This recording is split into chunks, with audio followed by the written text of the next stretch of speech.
पे जब इन्होंने किया है ना तो बहुत ज़्यादा लोग होते हैं, तो सही तरीके से चला सकते हैं। हाँ, एक दफ़ा ना सही तरीके से BP और उसके बाद नेबुलाइजर जैसी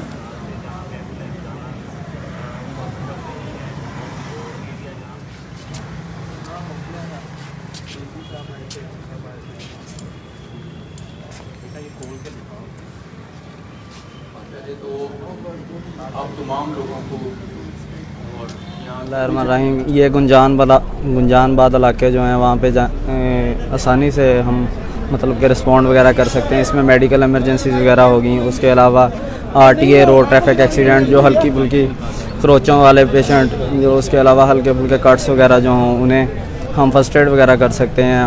और उसके अलावा अगर कोई शिफ्टेड पेशेंट होगा तो उसके लिए हम खुद से पेशेंट को पहले देखेंगे, अगर उसे कोई फ्रैक्चर वगैरह है या वो शिफ्टेड है तो उसको हम बाकायदा एम्बुलेंस को कॉल करके शिफ्ट करवाएंगे साथ। इस तरह से ये हमें मुकम्मल इसकी ट्रेनिंग दी गई है, फर्स्ट एड की ट्रेनिंग है। उसके अलावा अगर हल्का फुल्का फायर का कोई इंसिडेंट पेश आ जाए तो उसके लिए हमें ये सिलेंडर अवेलेबल है फायर वाला, तो उससे हम अपना हल्की फुल्की जो आग होगी छोटे तबके की उसको कंट्रोल कर सकते हैं।